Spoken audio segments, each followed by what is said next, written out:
नमस्कार दोस्तों, स्वागत है आप सभी का हमारे YouTube चैनल स्टडी विद नवीन शर्मा में। इस वीडियो में हम डिस्कस करने वाले हैं भारत की झीलें।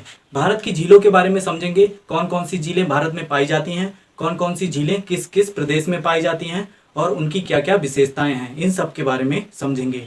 ठीक है, ये हमने यहाँ पे भारत का मैप बनाया हुआ है और भारत के मैप में जिस जिस प्रदेश में जो जो झीलें पाई जाती हैं, प्रदेश के हिसाब से सभी प्रदेश की सभी झीलों को हम जो इम्पोर्टेंट झीलें हैं उनको पढ़ेंगे और उनकी विशेषताएं भी जानेंगे कि कौन कौन सी विशेषताएं होती हैं और कौन कौन सी चीज़ें हमारे एग्जाम्स के लिए इम्पोर्टेंट हैं। ठीक है, तो सबसे पहली बात आती है झील की। तो झील होता क्या है? झील की बात करें तो झील क्या होता है? एक बड़ा सा गड्ढा, एक एग्जाम्पल के तौर पे हम समझेंगे, एक बड़ा सा गड्ढा जिसमें पानी भर जाता है और उसमें लगभग बरस भर पानी भरा रहता है। ऐसी जगह को, ऐसे गड्ढे को क्या कहते हैं? झील कहते हैं। वो पर्वत की तलहटी में हो सकती है जगह, या फिर कहीं पे पहले प्राकृतिक रूप से बड़ा सा गड्ढा हो सकता है जहाँ पे भूमि समतल नहीं हो, कैसा हो, गड्ढानुमा संरचना हो, वो हो सकता है। और कैसे हो सकता है? जहाँ पे, अच्छा एक और बात बताएं आपको, झीलें मुख्यतः कहाँ पाई जाती हैं? दो स्थानों पे अधिकतम झीलें हैं। कहाँ पे? दो स्थान कौन कौन से हैं? एक तो जो झीलें हैं हमारी, वो हमारे पर्वतीय क्षेत्र में पाई जाती हैं। जो सर्वाधिक झीलें हैं भारत में वो पर्वतीय क्षेत्रों में पाई जाती हैं। इसका कारण क्या है? क्योंकि पर्वतीय क्षेत्रों में ही क्या पाए जाते हैं? ग्लेशियर। पर्वतीय क्षेत्रों में ग्लेशियर पाए जाते हैं, हिमनद पाए जाते हैं। तो वहां से जब वही आपका बर्फ पिघलता है, जब बर्फ पिघल कर नीचे आता है तो मान लो चारों तरफ से पहाड़ियों से जो घिरी हुई जगह होती है उसमें आके वो पानी पिघल के, बर्फ पिघल के पानी एकत्रित हो जाता है। तो जो एकत्रित पानी है उससे क्या निर्माण हो जाता है? एक झील का निर्माण हो जाता है। तो इसके लिए क्या चाहिए कि एक तो चारों ओर से घिरी हुई जगह चाहिए और बीच में कैसी चाहिए? गड्ढेनुमा संरचना होनी चाहिए। तो ये संरचनाएं अधिकतम हमें कहाँ मिलती हैं? पहाड़ी क्षेत्रों पर, क्योंकि कहीं पे चोटी होती है, चारों तरफ से चोटी होती है, बीच में गड्ढेनुमा संरचना होती है जिसे झील कहते हैं। तो इसलिए कहाँ पे पाई जाती हैं? जो सर्वाधिक झीलें हैं वो हमारे पर्वतीय क्षेत्रों में ही पाई जाती हैं। उसके बाद दूसरी जो झीलें सर्वाधिक कहाँ पाई जाती हैं? आपके तटीय क्षेत्रों में पाई जाती हैं। दूसरी जो सर्वाधिक झीलें हैं वो तटीय क्षेत्रों में पाई जाती हैं। तटीय क्षेत्रों में क्यों पाई जाती हैं? क्योंकि समुद्र तट के पास का जो भी एरिया ऐसा होता है जहाँ पे क्या हो, गड्ढेनुमा संरचना हो, या जो समतल नहीं होती है भूमि, जो थोड़ी सी नीची जगह हो, तो जब समुद्र की लहरें आती हैं या मान लो बाढ़ आती है समुद्र की लहरों से, तो वो पानी उसमें चला जाता है और वो पानी उसमें भर जाता है और वापस नहीं जा पाता है। तो वो एक किसका आकार ले लेती हैं? झीलों का। सबसे मेन चीज है, किसी भी झील के लिए सबसे पहले किसी स्रोत की जरूरत होती है। या तो वो नदी उसके पास होनी चाहिए, नदी से किसी झील का निर्माण हो सकता है। दूसरी चीज, या तो ग्लेशियर होना चाहिए, बर्फ होना चाहिए जो कि पिघलेगा तब झील का निर्माण हो सकता है। और तीसरा क्या है? तीसरी चीज जो है वो चाहिए है या तो समुद्र तट के आसपास हो, जिससे वो जल प्लावित होकर बाहर आए, झील के पास आए, झील में भर जाए और जो बचा हुआ जल है वो वापस चला जाता है, तो झील का निर्माण होता है। झील बस वैसे कहते तो किसी गड्ढेनुमा संरचना को ही है, लेकिन उसमें जब पानी भरा रहता है तभी वो झील कहलाती है। तो ठीक है, हमने समझा कि कहाँ पे झीलें पाई जाती हैं। सर्वाधिक हमारी पर्वतीय क्षेत्रों में पाई जाती हैं, दूसरे नंबर पे हमारी तटीय क्षेत्रों में पाई जाती हैं और तीसरे नंबर पे जो झीलें पाई जाती हैं वो किसी न किसी नदी के आसपास पाई जाती हैं। क्योंकि झीलें भी दो प्रकार की होती हैं, एक होती हैं प्राकृतिक रूप से, इनके निर्माण के आधार पर, इनके बनने के आधार पर दो प्रकार की होती हैं, एक प्राकृतिक रूप से और एक कृत्रिम रूप से। तो कृत्रिम रूप से कौन सी होती हैं और प्राकृतिक रूप से कौन सी होती हैं? प्राकृतिक मतलब जो प्रकृति ने बनाई हैं, जो पहले से ही गड्ढेनुमा संरचनाएं हैं। जैसे अब पर्वत की तलहटी हुई तो वो प्राकृतिक है, वो पहले से ही बनी हुई है। उसके बाद तटीय मैदानों के पास जो हमारी समतल संरचना नहीं है, जो कि हमारे गड्ढेनुमा संरचना है, ठीक है, तो वो कैसे हैं? वो भी प्राकृतिक हैं। और तो जो प्राकृतिक रूप से संरचनाएं बनी हुई हैं, झीलनुमा जो झीलें बनी हुई हैं, उन्हें प्राकृतिक झील कहते हैं, जिन्हें किसी ने बनाया नहीं है, जो प्राकृतिक हैं। और दूसरी क्या होती हैं? एक क्या होती हैं? जो मानव निर्मित होती हैं। मानव निर्मित कैसी होती हैं? कि किसी भी नदी का पानी रोक कर या किसी नहर द्वारा पानी लाकर एक जगह पे एकत्रित कर लेना, बांध बना देना, या चारों ओर से उसका बेड़ा बांध के उसके अंदर जल भर देना, ये कैसी हो जाती है? ये कृत्रिम झील कहलाती है। तो कृत्रिम झील खुद बनाई जाती है, उसको चारों ओर से पानी के लिए चारों ओर से एक गड्ढा बना के, गहरा सा गड्ढा और बड़ा सा, बहुत बड़े क्षेत्रफल में होता है।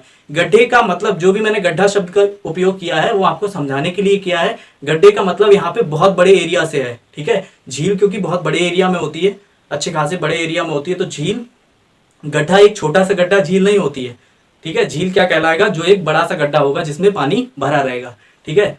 तो कृत्रिम झीलें क्या होती हैं, जो मानव निर्मित होती हैं, और प्राकृतिक झीलें वो होती हैं जिन्हें प्रकृति ने खुद व खुद बनाया है और उनमें मानव का हस्तक्षेप नहीं है, ठीक है। तो दो तरह की झीलें हुई, मानव निर्मित और प्राकृतिक। तो चलिए अब शुरू करते हैं, हमारी झीलें पढ़ते हैं एक एक करके। हम हर प्रदेश के कौन कौन सी उसमें झीलें पाई जाती हैं और किस झील की विशेषता है, जो विशेषता होगी उसके बारे में जानेंगे। तो सबसे पहले हम स्टार्ट करते हैं ऊपरी भाग से। सबसे पहला हमारा क्या है, जम्मू कश्मीर। यह है जम्मू कश्मीर, और जम्मू कश्मीर में हमारी कौन कौन सी झीलें पाई जाती हैं। तो जम्मू कश्मीर में मुख्यतः जो पाई जाती हैं 7 झीलें हैं। 7 झीलों के बारे में पढ़ेंगे, जो मुख्यतः जिनके बारे में हमें पढ़ना ही है, जो हमारे एग्जाम्स के लिए इंपॉर्टेंट है। तो पहली है मानस वल झील। ये मानस वल झील ये कहाँ पाई जाती है, ये जम्मू कश्मीर में पाई जाती है। दूसरी झील है हमारी डल झील, ठीक है। डल झील भी कहाँ पाई जाती है, जम्मू कश्मीर में ही पाई जाती है। तीसरी वेरीनाग झील, ये वेरीनाग झील कहाँ पाई जाती है, ये भी जम्मू कश्मीर में पाई जाती है। और चौथी है हमारी बुलर झील, ठीक है। बुलर झील ये बहुत ही चर्चित क्वेश्चन है, सभी एग्जामों में पूछा जाता है। अगर पूछा जाता है ये क्वेश्चन, सभी एग्जामों में पूछा गया है, किस किस में, यूपी पीसीएस में भी पूछा जाता है, यूपी लेखपाल, वीडियो, आरओ यारो, और जो भी आपके यूपीएससी के क्वेश्चन होते हैं उनमें भी ये क्वेश्चन पूछा गया है। बुलर झील सबसे मीठे पानी की, भारत की सबसे मीठे पानी की झील कौन सी है, बुलर झील, ठीक है। तो याद रखेंगे, ये क्वेश्चन बहुत ही इंपॉर्टेंट है और बहुत बार पूछा गया है, ठीक है। तो बुलर झील कैसी है, सबसे मीठी झील है, और कहा कि भारत की सबसे मीठी झील कौन सी झील है, बुलर झील। तो याद रखेंगे, रट लेंगे एकदम इसको, बुलर झील भारत की सबसे मीठी झील है। अगली जो हमारी जम्मू कश्मीर में पाई जाने वाली झील है वो है नागिन झील, ठीक है। नागिन झील भी कहाँ पाई जाती है, जम्मू कश्मीर में। अगली है शेषनाग झील। शेषनाग झील भी कहाँ पाई जाती है, जम्मू कश्मीर में। और अनंतनाग झील ये भी कहाँ पाई जाती है, जम्मू कश्मीर में। तो ये हो गई हमारी जम्मू और कश्मीर की झीलें, कौन कौन सी, मानस वल झील, डल झील, वेरीनाग झील, और अगली बुलर झील, नागिन झील, शेषनाग झील, अनंतनाग झील, ठीक है। और बुलर झील की खासियत क्या है, बुलर झील को तो आपको एकदम से रट लेना है। बुलर झील भारत की सबसे मीठे पानी की झील है। कैसी है, बुलर झील भारत की सबसे मीठे पानी की झील है, ठीक है। तो ये हो गई हमारी जम्मू कश्मीर की झीलें। इसके बाद दूसरे नंबर पे जो हम पढ़ेंगे वो है हमारी उत्तराखंड की झीलें। उत्तराखंड में कौन कौन सी झीलें पाई जाती हैं, क्या क्या विशेषताएं हैं, देखेंगे। पहली जो झील है हमारी उत्तराखंड की वो है नैनीताल झील, ठीक है। नैनीताल झील हमारी उत्तराखंड में पाई जाती है, नैनीताल झील उत्तराखंड में पाई जाती है। दूसरी जो झील है सात ताल झील, ठीक है। सात ताल झील कहाँ पाई जाती है, ये भी नैनीताल वो उत्तराखंड में पाई जाती है। अगली जो हमारी झील है खुरपाताल झील, ठीक है। कौन सी, खुरपाताल झील, ये कहाँ पाई जाती है, ये भी उत्तराखंड में ही पाई जाती है। अगली जो झील है हमारी कंकाल झील। कंकाल झील कहाँ पाई जाती है, उत्तराखंड में ही पाई जाती है। उसके बाद नौकुचिया ताल झील, ठीक है। नौकुचिया ताल झील, नौकुचिया ताल झील ये भी हमारी उत्तराखंड में पाई जाती है। और अगली है 6 देवताल झील। तो देवताल झील ये कहाँ पाई जाती है, ये भी उत्तराखंड में ही पाई जाती है। और हिमानी से निर्मित सबसे बड़ी, मतलब सबसे ऊंचाई पर स्थित है, हिमानी से निर्मित सबसे ऊंचाई पर स्थित जो झील है वो कौन सी है, देवताल झील, ठीक है। हिमानी से निर्मित सबसे बड़ी झील कौन सी है, ऊंचाई पर, देवताल झील, ठीक है। तो इसके बारे में भी याद रखेंगे, देवताल झील के बारे में। हिमानी से निर्मित ये सबसे बड़ी और ऊंचाई पर स्थित झील है, कौन सी, देवताल झील, ठीक है। ध्यान रखेंगे इसको। इसके बाद हम फिर से देखते हैं उत्तराखंड में हमारी कौन कौन सी झीलें हैं। नैनीताल झील नंबर 1, दूसरी सात ताल झील, खुरपाताल झील, कंकाल झील, नौकुचिया ताल झील और देवताल झील। तो ये हमारी कौन सी हो गई, उत्तराखंड की झीलें, ठीक है। उत्तराखंड में मुख्य रूप से 6 झीलें पाई जाती हैं। इसके बाद अगला जो क्रम है हमारा, अगली जो झीलें हैं हमारी ये हैं सिक्किम, ठीक है। सिक्किम में कौन कौन सी झीलें पाई जाती हैं इसके बारे में देखेंगे, ठीक है। ये देवताल झील है, ये हिमानी से निर्मित सबसे बड़ी झील है, ठीक है। सबसे ऊंचाई पर नहीं है, सबसे बड़ी है, ठीक है। सबसे बड़ी झील है देवताल झील। और किससे, हिमानी से बनी हुई, हिमानी मतलब बर्फ से बनी हुई, बर्फ के पिघलने से जो झील बनती है, बर्फ के पिघलने से जो बनी झील होती है, वो सबसे बड़ी जो झील है वो कौन सी है, देवताल झील। और ये कहाँ पाई जाती है, उत्तराखंड में। ये फैक्ट आप एकदम रट लेंगे, ठीक है। देवताल झील, देवताल झील, तो देवताल झील कहाँ पाई जाती है, उत्तराखंड में, और सबसे बड़ी हिमानी से निर्मित झील है।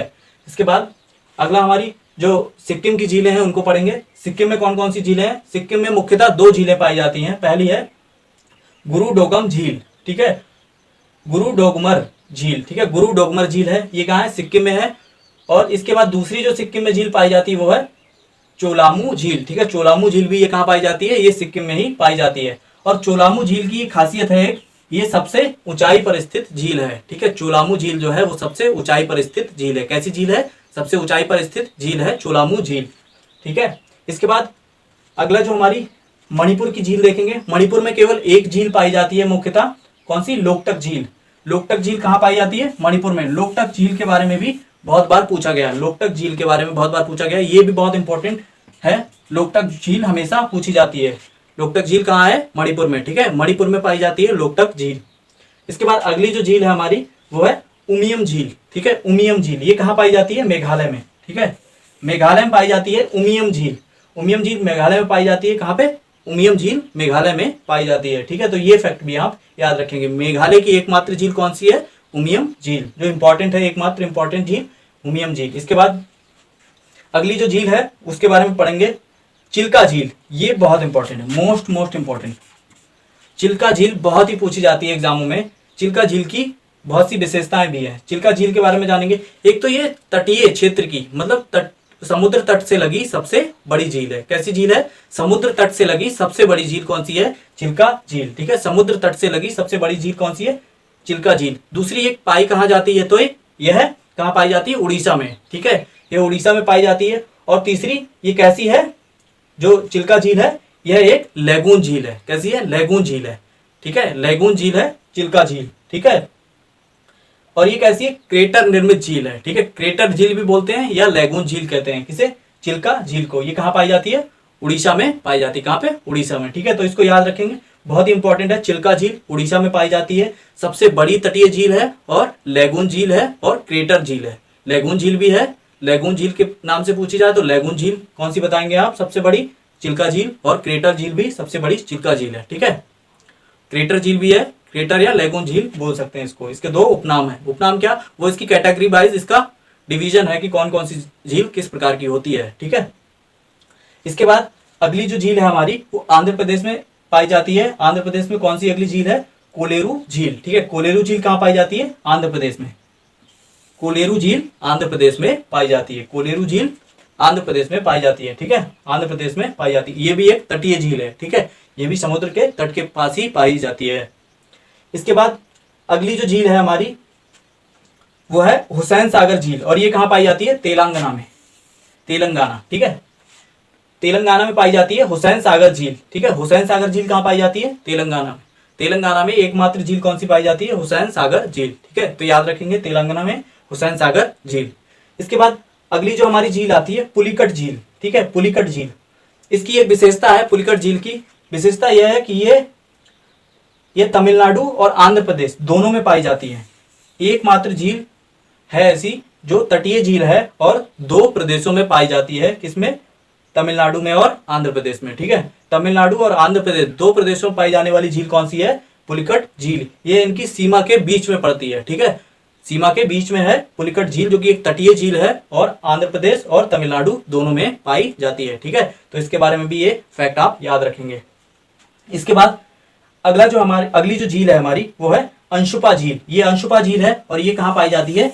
ये तमिलनाडु में ही पाई जाती है। अंशुपा झील ये कहाँ पाई जाती है? तमिलनाडु में पाई जाती है, ठीक है। तो इसके बारे में भी याद रखेंगे आप, अंशुपा झील तमिलनाडु में पाई जाती है। इसके बाद अगली जो झील है हमारी वो है केरल। केरल में कौन कौन सी झीलें पाई जाती हैं, ठीक है। तो केरल की झीलें देखेंगे। केरल में पाई जाती हैं 3 झीलें। कौन कौन सी? पहली है वेम्बनाड झील, ठीक है, वेम्बनाड झील, ये भी काफी बार पूछी गई है। वेम्बनाड झील कहाँ पाई जाती है? तो केरल में पाई जाती है। वेम्बनाड झील कहाँ पाई जाती है? केरल में पाई जाती है। झीलों से जो क्वेश्चंस आते हैं आजकल का जो पैटर्न है वो इस प्रकार से आते हैं, कोई 4 झीलें दे देंगे और उनको मैच करना होगा, या फिर किसी प्रदेश की 3 झीलें दे देंगे, एक झील किसी अन्य प्रदेश की दे देंगे और पूछेंगे कि इस प्रदेश की या इस प्रदेश में कौन सी झील नहीं पाई जाती है, ठीक है। तो इस तरह से क्वेश्चन पूछते हैं, या फिर जो क्वेश्चन आते हैं इन 2-3 झीलों को मल्टीपल करके आते हैं और जिनकी हमने विशेषताएं बताई हैं, जिन झीलों की हमने विशेषताएं बताई हैं, जिन झीलों की जो जो विशेषताएं हैं उनको अभी हम इसको पढ़ने के बाद एक बार फिर देखेंगे, उनसे जो क्वेश्चंस आते हैं वो इस तरह से आते हैं कि उनसे इंडिविजुअल क्वेश्चन भी पूछ लिए जाते हैं। इंडिविजुअल पूछ लिए जाते हैं कि उनकी जो खासियत है, उससे जो विशेषता है, उससे क्वेश्चंस आ जाते हैं। वो एक फैक्ट ही पूछ लिया जाता है। बाकी जो क्वेश्चंस हैं ज़्यादातर वो मैच करने के लिए, या फिर वैसे 3 झीलें किसी एक राज्य की और एक झील और किसी राज्य की देके उसके बारे में पूछ लेते हैं। ऐसे मिक्स करके क्वेश्चन पूछे जाते हैं। ठीक है, तो हमें पढ़नी है केरल की झीलें कौन सी है। पहली है वेम्बनाड झील और दूसरी है अष्टमुंडी झील। ठीक है, केरल की दूसरी झील कौन सी है? अष्टमुंडी झील। उसके बाद तीसरी झील जो है बेलियानी झील। ठीक है, केरल की तीसरी झील कौन सी है? बेलियानी झील। कौन सी है? बेलियानी झील। इसके बाद अगली जो झील है वो हमारी कर्नाटक की है। तो कर्नाटक में कौन कौन सी झीलें पाई जाती हैं? कर्नाटक में जो मुख्य रूप से एक झील के बारे में पढ़ेंगे हम, बेलांदुर झील। कौन सी झील? बेलांदुर झील। कहाँ पाई जाती है? ये कर्नाटक में पाई जाती है। बेलांदुर झील कहाँ पाई जाती है? कर्नाटक में पाई जाती है। इसके बाद महाराष्ट्र में हम देखेंगे कौन कौन सी झीलें पाई जाती हैं। पहली है लोनार झील। ठीक है, लोनार झील ये कहाँ पाई जाती है? ये महाराष्ट्र में पाई जाती है। लोनार झील महाराष्ट्र में पाई जाती है। और सबसे बड़ी जो विशेषता है इसकी, ये कैसी है? ज्वालामुखी झील है। ठीक है, लोनार झील ये कैसी है? ज्वालामुखी झील है। और ये एक क्रेटर झील है। ठीक है, कैसी है? क्रेटर, क्योंकि ज्वालामुखी में ही जो ज्वालामुखी का मुहाना होता है उसे क्या बोलते हैं? क्रेटर बोलते हैं। तो ये क्रेटर झील है। ज्वालामुखी द्वारा निर्मित झील कौन सी है? ये लोनार झील है। ये बहुत ही इंपॉर्टेंट है, बहुत ही इंपॉर्टेंट है लोनार झील। ज्वालामुखी द्वारा निर्मित झील कौन सी है? लोनार झील, जो कि कहाँ है? महाराष्ट्र में स्थित है। और ये एक क्रेटर झील है। ठीक है, तो इसके बारे में इसे जरूर से जरूर याद कर लेना। इसके बाद दूसरी जो झील है हमारी महाराष्ट्र में पाई जाने वाली, वो कौन सी है? पोवई झील। ठीक है, पोवई झील। पोवई झील भी कहाँ पाई जाती है? हमारी महाराष्ट्र में ही पाई जाती है। पोवई झील महाराष्ट्र में पाई जाती है। इसके बाद देखते हैं हम हमारी राजस्थान में कौन कौन सी झीलें पाई जाती हैं। ठीक है, राजस्थान में कौन कौन सी झीलें पाई जाती हैं। राजस्थान की झीलें देखते हैं। पहले गुजरात की देखते हैं। गुजरात में एक झील पाई जाती है। गुजरात में एक झील पाई जाती है, उकाई झील। ठीक है, उकाई झील पाई जाती है गुजरात में, जो कि कैसी है? मानव निर्मित झील है। उकाई झील गुजरात में पाई जाती है, एक जो कि कैसी है? मानव निर्मित झील है। मानव निर्मित हम बता चुके हैं कैसी होती है, जो जिसका निर्माण मनुष्य ने किया हो, एक जगह बना के जिसमें बहुत बड़ा गड्ढा बना के उसमें जल एकत्रित किया जाता है नदियों के माध्यम से या नहरों के माध्यम से, तो उसे क्या कहते हैं? झील कहते हैं। और वो कैसी होती है? मानव निर्मित झील कहलाती है। ठीक है, तो मानव निर्मित झील कहाँ पे है? ये गुजरात में। और कौन, क्या नाम है इसका? उकाई झील। ये ध्यान रखेंगे आप, मानव निर्मित झील ये उकाई में है। और कहाँ? उकाई झील है, और ये गुजरात में है। ठीक है, उकाई झील मानव निर्मित झील है और ये गुजरात में है। ये भी क्वेश्चन बहुत बार पूछा गया है, तो इसको आप याद कर लेंगे। इसके बाद अगला जो हमारा राज्य है राजस्थान, और राजस्थान में कौन कौन सी झीलें पाई जाती हैं। ठीक है, राजस्थान में झीलें कौन कौन सी पाई जाती हैं, उनकी विशेषताएं क्या क्या है, इसके बारे में देखेंगे। तो पहली जो झील है हमारी वो है सांभर झील, जो कि बहुत इंपॉर्टेंट है और पूछी ही जाती है। सांभर झील के बारे में जो बहुत सारे एग्जामों में पूछा जाता है। सांभर झील के बारे में जानेंगे। ये खारे पानी की सबसे बड़ी झील है। कैसी है? खारे पानी की सबसे बड़ी झील कौन सी है? तो सांभर झील। खारे पानी की सबसे बड़ी झील सांभर झील। खारे पानी की सबसे बड़ी झील सांभर झील। ठीक है, याद कर लेंगे बिल्कुल, इससे क्वेश्चन आता ही आता है। सांभर झील खारे पानी की सबसे बड़ी झील है। इसके बाद अगली जो झील है हमारी राजस्थान में पाई जाने वाली, वो है लूणकरणसर झील। ठीक है, लूणकरणसर झील ये कहाँ पाई जाती है? यह भी राजस्थान में पाई जाती है। अगली जो झील है हमारी डीडवाना झील, और डीडवाना झील ये कहाँ पाई जाती है? यह भी राजस्थान में ही पाई जाती है। इसके बाद अगली है राजसमंद झील। राजसमंद झील ये भी कहाँ पाई जाती है? यह भी राजस्थान में ही पाई जाती है। अगली है हमारी पिछौला झील। पिछौला झील कहाँ पाई जाती है? यह भी राजस्थान में ही पाई जाती है। अगली है हमारी जयसमंद झील। जयसमंद झील भी राजस्थान में ही पाई जाती है। इसके बाद फतेह सागर झील। ठीक है, फतेह सागर झील ये भी कहाँ पाई जाती है? राजस्थान में ही पाई जाती है। तो ये हो गई हमारी राजस्थान की झीलें। कौन कौन सी? सांभर झील, जिसके बारे में विशेषता क्या है? ये खारे पानी की सबसे बड़ी झील है। खारे पानी की सबसे बड़ी झील सांभर झील है। इसके बाद लूणकरणसर झील ये भी राजस्थान में है। डीडवाना झील, राजसमंद झील, पिछौला झील, जयसमंद झील और फतेह सागर झील। ठीक है, तो ये इतनी झीलें मुख्य रूप से राजस्थान में पाई जाती हैं। इसके सबसे जो इंपॉर्टेंट है वो हमें कौन सी याद रखनी है? सांभर झील। और सबके नाम याद रखते हैं कि ये राजस्थान में पाई जाती हैं, और इसकी विशेषताएं भी हमें याद रखनी है। इसके बाद अगली जो झील है हमारी वो कहाँ है? पंजाब में। पंजाब की जो झील है गोविंद सागर झील। ठीक है, गोविंद सागर झील ये कैसी है? सबसे बड़ी कृत्रिम झील है। मानव के द्वारा निर्मित हुई सबसे बड़ी जो झील है वो कहाँ है? गोविंद सागर झील। और ये कहाँ है? पंजाब में। मानव द्वारा निर्मित सबसे बड़ी झील कौन सी है? गोविंद सागर झील है, और ये कहाँ है? पंजाब में। ठीक है, गोविंद सागर झील मानव द्वारा निर्मित सबसे बड़ी झील और पंजाब में स्थित है। ठीक है, तो ये हो गई हमारी भारत की झीलें, एक एक करके उसको हमने पढ़ा, उसकी विशेषताओं के बारे में जाना, कौन कौन से फैक्ट हमारे लिए इंपॉर्टेंट है। एक बार हम फिर से जो हमारी विशेष झीलें हैं उनके बारे में देखेंगे। सबसे पहली तो जम्मू कश्मीर में पाई जाती है बुलर झील, जो कि सबसे मीठी, भारत की सबसे मीठी झील कौन सी है? सबसे मीठे पानी की झील, सबसे मीठी झील या सबसे मीठे पानी की झील बुलर झील, जो कि कहाँ? जम्मू कश्मीर में पाई जाती है। इसके बाद अगली जो झील है हमारी देवताल झील, देवताल झील जो कि उत्तराखंड में स्थित है, और इसकी क्या विशेषता है? हिमानी से निर्मित सबसे बड़ी झील कौन सी है? देवताल झील। हिमानी से निर्मित मतलब बर्फ के पानी, हिमानी से निर्मित सबसे बड़ी झील कौन सी है? देवताल झील, जो कि कहाँ है? उत्तराखंड में स्थित है। इसके बाद अगली जो झील है चोलामू झील, ये कहाँ पाई जाती है? सिक्किम की। सिक्किम की चोलामू झील ये सबसे ऊंचाई पर स्थित झील है। सिक्किम की चोलामू झील ये सबसे ऊंचाई पर स्थित झील है। सिक्किम की चोलामू झील सबसे ऊंचाई पर स्थित झील है। इसके बाद अगली है लोकटक झील, जो कि कहाँ पाई जाती है? मणिपुर में। लोकटक झील मणिपुर में पाई जाती है। लोकटक झील मणिपुर में पाई जाती है। इसके बाद अगली जो झील है इंपॉर्टेंट हमारी चिल्का झील। चिल्का झील कहाँ पाई जाती है? उड़ीसा में। ठीक है, चिल्का झील उड़ीसा में पाई जाती है और ये सबसे बड़ी तटीय झील है। चिल्का झील कैसी है? सबसे बड़ी तटीय झील है। ठीक है, इसके बाद अगली जो झील है हमारी वो कौन सी है? पुलिकट झील। पुलिकट झील की क्या विशेषता है? ये तमिलनाडु और आंध्र प्रदेश दोनों राज्यों में स्थित है, इसकी सीमा पर। ठीक है, दोनों राज्यों की सीमा पर स्थित है कौन सी? पुलिकट झील। तो इसका जो पार्ट है वो तमिलनाडु में भी है और आंध्र प्रदेश में भी, दोनों प्रदेशों में इसके भाग हैं। ठीक है, अगली जो हमारी इंपॉर्टेंट झील है वो कौन सी है? लोनार झील। ठीक है, लोनार झील। लोनार झील कहाँ पाई जाती है? ये महाराष्ट्र में पाई जाती है और इसकी विशेषता क्या है? यह एक ज्वालामुखी झील है। लोनार झील कैसी है? यह एक ज्वालामुखी झील है, ज्वालामुखी द्वारा निर्मित। ठीक है, और इसे एक क्रेटर झील भी कहते हैं। ज्वालामुखी झील या क्रेटर झील है कौन सी? लोनार झील, जो कि महाराष्ट्र में पाई जाती है। इसके बाद अगली जो हमारी झील है उकाई झील। ठीक है, उकाई झील ये कैसी है? ये मानव निर्मित झील है। ठीक है, और ये गुजरात में पाई जाती है। उकाई झील मानव निर्मित झील है जो कि गुजरात में पाई जाती है। ठीक है, इसके बाद अगली जो झील है हमारी वो है राजस्थान की सांबर झील। ठीक है, सांबर झील जो कहाँ पाई जाती है? राजस्थान में। सांबर झील राजस्थान में पाई जाती है और इसकी विशेषता क्या है? एक खारे पानी की सबसे बड़ी झील है। खारे पानी की सबसे बड़ी झील सांबर झील। ठीक है, खारे पानी की सबसे बड़ी झील सांबर झील है। इसके बाद अगली जो झील है हमारी वो है गोविंद सागर झील। गोविंद सागर झील कहाँ पाई जाती है? पंजाब में। ठीक है, पंजाब में पाई जाती है गोविंद सागर झील, जो कि कैसी है? सबसे बड़ी कृत्रिम झील है। मानव निर्मित सबसे बड़ी झील कौन सी है? गोविंद सागर झील। ठीक है, मानव निर्मित सबसे बड़ी झील गोविंद सागर झील। तो ये हमने सभी झीलों की विशेषताओं के बारे में पढ़ा। ठीक है, जाना कि कौन कौन सी झील किस किस राज्य में पाई जाती हैं, उनकी क्या क्या विशेषताएं हैं, सारी चीजों को हमने जाना। इसी तरह की आगे भी इसी तरह की वीडियोस के लिए सब्सक्राइब करें हमारा यूट्यूब चैनल स्टडी विद नवीन शर्मा और बेल आइकन को प्रेस करें, जिससे आगे आने वाली वीडियोस की नोटिफिकेशन आपको आसानी से मिलती रहे। और ज्वाइन करना ना भूलें हमारा टेलीग्राम ग्रुप स्टडी विद नवीन शर्मा, जहाँ पे आपको डेली करंट अफेयर के इश्यूज की पिक्स और डेली करंट अफेयर को पिक्स के माध्यम से भी, वीडियोस के माध्यम से भी, और आपके जो भी इंपॉर्टेंट फैक्ट्स होते हैं, जो भी इंपॉर्टेंट टॉपिक्स होते हैं, जैसे इकोनॉमिक सर्वे हुआ, यूपी बजट हुआ, यूनियन बजट हुआ, या इस तरह के इंडियन फॉरेस्ट रिपोर्ट हुई, इस तरह के जो टॉपिक्स होते हैं उनकी एनालाइज करके उनके जो इंपॉर्टेंट फैक्ट्स होते हैं उनको वहाँ पे डिस्कस किया जाता है, वहाँ पे उपलब्ध कराया जाता है। तो ज्वाइन करना ना भूलें हमारा टेलीग्राम चैनल स्टडी विद नवीन शर्मा। धन्यवाद।